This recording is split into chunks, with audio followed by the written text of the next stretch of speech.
Pomaže Bog, braći i sestre. Nijedan hrišćanski narod nema u istoriji svojoj ono što ima srpski narod. Nema Kosovo. Ovo su reči vladike Nikolaja Velimirovića, koji je stolovao u manastiru Žiča, u kolevci srpske pismenosti i prosvete, krunidbenom mestu srpskih kraljeva i vladara. I ne samo da su Srbi jedini narod koji ima Kosovski zavet. Kosovski zavet je ono što Srbe čini narodom. I zato smo danas ponosni što upravo ovde u Kraljevu, zagrljeni Žičom i Studenicom, mi stojimo u odbrani upravo tog zaveta koji nam je ostavio Lazar, koji su nam zaveštali svi naši preci od Kosovske bitke pa sve do Paštrika i Košara. Poštovani prijatelji, uvaženi gosti, dragi moji junaci otadžbinskog rata, draga braćo i sestre, pred nama je ponovo isti zadatak. Zadatak sa kojima su se nebrojeno puta suočavale generacije pre nas. Da odbranimo državu i da sačuvamo slobodu. Mnogo puta kroz našu istoriju želeli su da pokore Kosovo i Metohiju. Ali nikada se u prošlosti srpskog naroda nije desilo da neko pomisli ono što je danas pomislio Aleksandar Vučić, a to je da preda srpsko Kosovo. Kažu, Srbiji preti izolacija. Napustit će nas strani investitori. Naljutit će se zapadni prijatelji. Oni isti koji su u našem Raškom okrugu 1999. godine pogodili 2436 kuća, 12 škola, 24 privredna objekta, 7 zdravstvenih stanica i 2 vrtića. Kažu, isključit će nas iz Šengen režima, pa nećemo moći da putujemo do Beča ili Rima bez vize.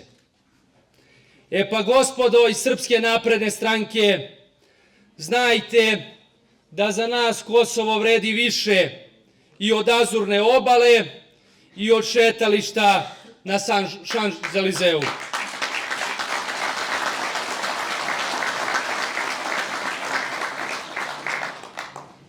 Mi iz državotvornog bloka ne trgujemo Kosovom, mi Srbiju ne prodajemo. Poručuju nam da je pravo vreme da, kako kažu, postignemo sporazum o normalizaciji odnosa sa Prištinom. Pregovaraju o najvažnijem državnom i nacionalnom pitanju bez ijedne sile saveznice na koju bismo mogli da se oslonimo i koja bi nam garantovala da će naši interesi biti zaštićeni. Pre nekoliko dana ruski ministar Sergej Lavrov rekao je da je zajednica srpskih opština prevara koju nam Zapad servira baš kao što je Rusiji podvaljivao Minske sporazume. Na ovakve ultimatume na kakve danas pristaju ova vlast i nažalost predsjednik Republike Srbije Aleksandar Vučić, u prošlosti su pristajale samo države koje su priznavale poraz u ratu. Upravo je to ono što zapadni politički centri i separatisti u Prištini žele od nas. Da okrive Srbiju, bace na kolena i primoraju da sama prizna da je izgubila Kosovo. Ovde smo danas da poručimo da Srbija nije poražena, da srpski narod nije izgubio, da se naša vojska 1999. godine hrabro borila i izborila za rezoluciju 1244, koju danas Aleksandar Vučić ne sme da pomene u Briselu.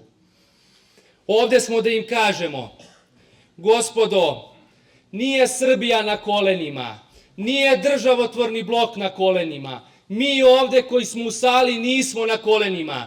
Na kolenima je Srpska napredna stranka, Aleksandar Vučić i svi njegovi satrapi.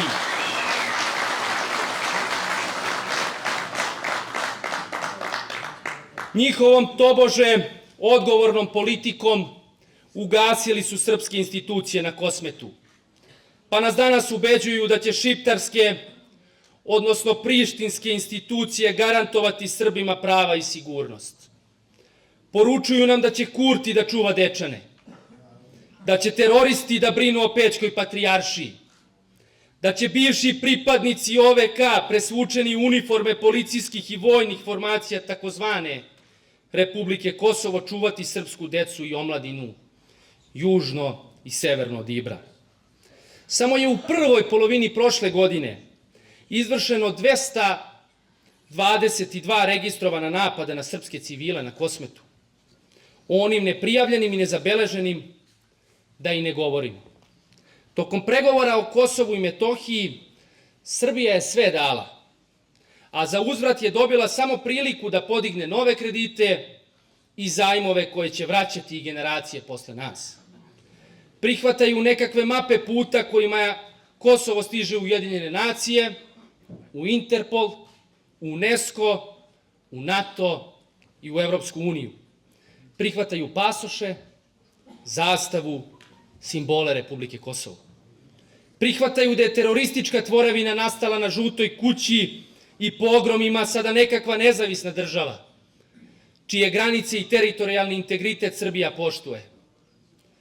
Prihvataju da bi sutra svaka intervencija srpske vojske na Kosmetu bila tretirana kao agresija i vojna okupacija. Zar ćemo da im dopustimo da nas proglase okupatorima na sopstvenoj zemlji? I gde je kraj komadanju Srbije?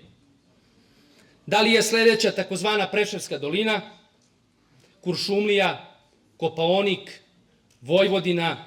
Da li je to naša Raška, koju Vladimir Orlić u Narodnoj skupštini dopušta da zovu Sandžak? Upozorio je sve nas da će nas kažnjavati ako budemo tražili da se taj okupacioni termin izbaci i ne izgovara u srpskom parlamentu.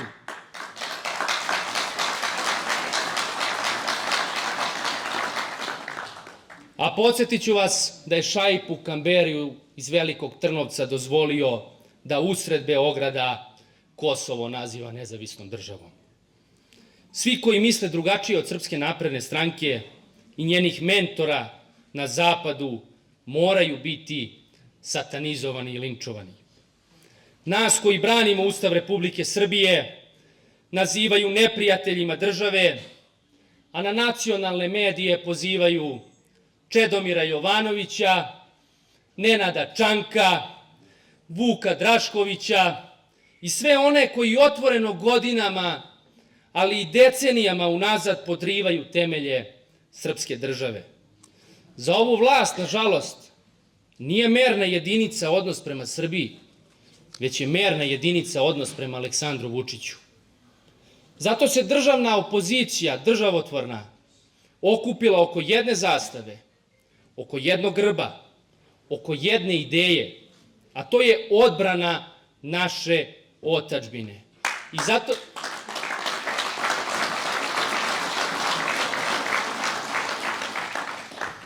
I zato smo danas od Vranja do Subotice, ali i izvan Matice Srbije, snaga koja vraća veru, koja sabira i okuplja, koja svedoči istinu i koja jasno i glasno otvoreno poručuje da je spremna da spreči izdaju Kosova i Metohije i sprovođenje briselskog plana za rasparčavanje Srbije.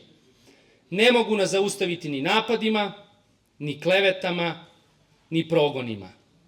Ne mogu nas sprečiti da jasno i glasno kažemo ne ultimatumu i ne kapitulaciji. Ako je Vučić kapitulirao, mi barem nismo i nikada nećemo.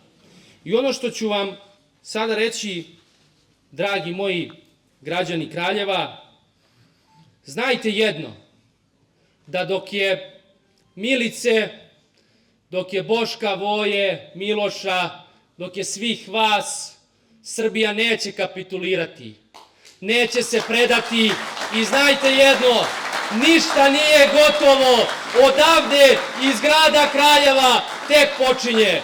Živela Srbija, živeli mi braćo i sestre, do konačne pobede!